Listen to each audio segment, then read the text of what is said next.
change ng windshield sa rear. So only in the car. Here our new tent, our new windshield, and our tent. Okay.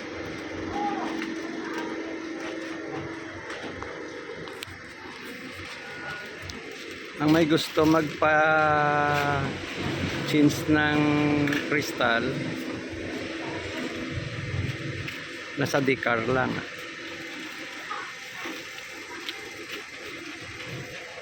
Okay, hello. Sa ngayon, maraming available tayo na van.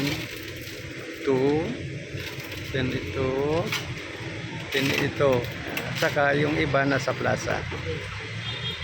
Okay.